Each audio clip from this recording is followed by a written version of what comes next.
How to play badminton. Who wouldn't want to play the world's fastest racket game? Badminton can be played with 2 or 4 players. The object of the game is to score points by successfully hitting the shuttlecock over the net. Though the game has some similarities to tennis, the rules of badminton are distinct and important to know before you take a swing at your first game. If you want to be a badminton master or just impress that cute girl at the park, then let's get started. Understand the object of the game.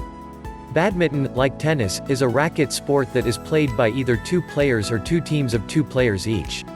The object is for you or your team to get to 21 points first. You score a point whenever you successfully serve the shuttlecock and your opposing team commits a fault, which means that the team fails to appropriately return the shuttlecock. To win each game, you must earn 21 points first, and win by 2 in the process. So, if both teams have a score of 20, one team must win by 22 to 20, and so on.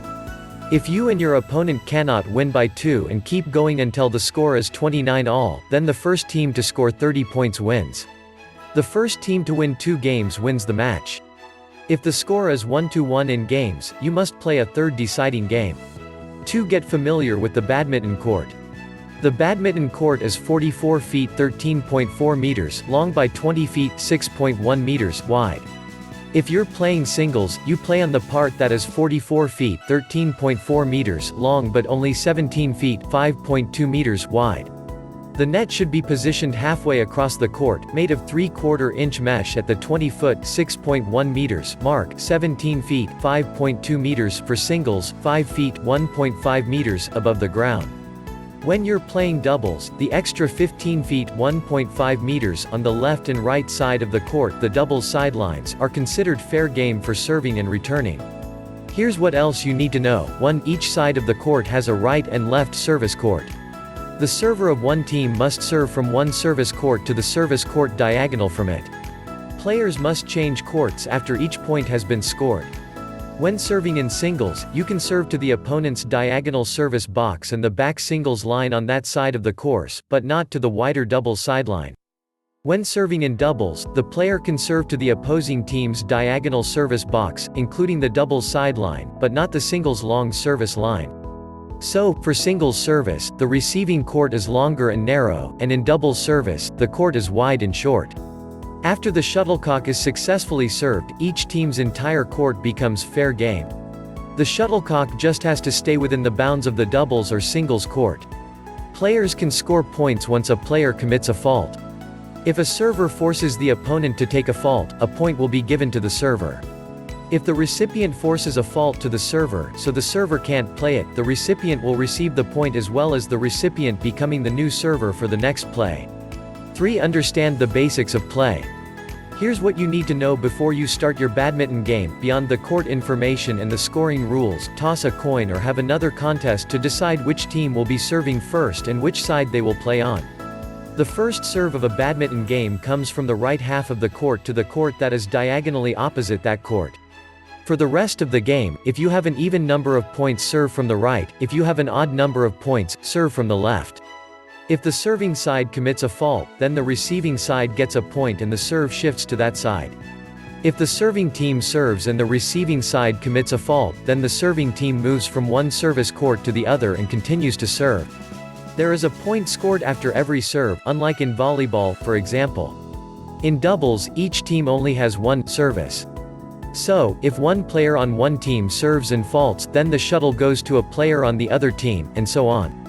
When a receiving team wins a point and gets the serve, the team does not switch sides but serves from where they are standing. If they win the first service point, then the players switch positions from right to left. After each game, opponents change ends of the court, and the side that won the previous game gets to serve at the start of the next game. 4. Understand how a player can get a fault.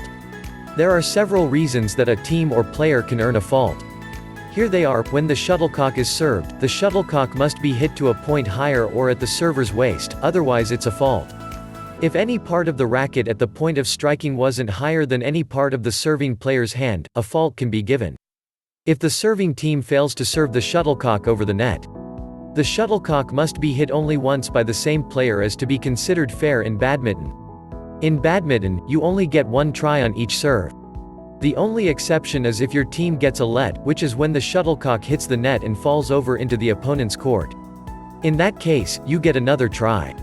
If you hit the shuttlecock into or under the net at any point in the game. If the shuttlecock hits you. If you hit the shuttlecock out of bounds or passes around or under the net to the player on the other side. Shuttlecocks falling on the line can be deemed as fair play. If you hit the shuttlecock on the ground on your side of the court or head extended beyond the longest service line, these contribute to a fault. If the server fails to serve the shuttlecock into the correct opposing court. If any player attempts to, successful or unsuccessful, obstruct their opponent in any way, these contribute to a fault on that player. The feet of any player must be completely within the service court at the time of play, otherwise a fault will be called. If the player is able to touch the badminton net with any piece of equipment including their clothes or any body part, this contributes to faults. Balks contribute to a badminton fault too. 5. Learn the basic ways to strike the shuttlecock. The standard badminton racket is 26 inches (66.0 centimeters) long and weights anywhere from 4.5 to 5.5 ounces. Most of them are made with metal and nylon, and you'll need to generate enough energy to effectively strike the shuttlecock with this light racket.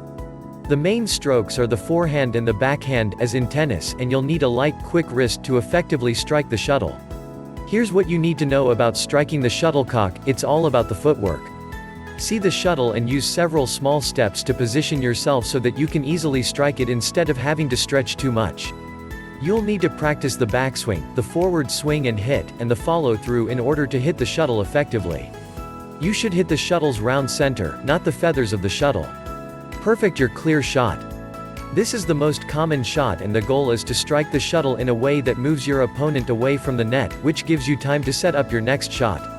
Practice your drop shot.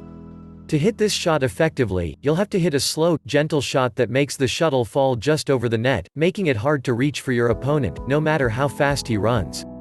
Smash the shuttle. This is a powerful shot that you use to hit a shuttle that is above the height of the net. You'll need to raise your racket behind your back, as if you were going to scratch it, anticipate the shuttle coming your way, and then hit it hard, diagonally down, as if you were smashing it over a fence. Drive the shuttle. This can be a forehand or a backhand shot that makes the shuttle move parallel to the ground, just barely passing over the net, making it hard for your opponent to anticipate or return your shot. Recognize that servers must be able to understand when his opponent looks ready to receive the stroke.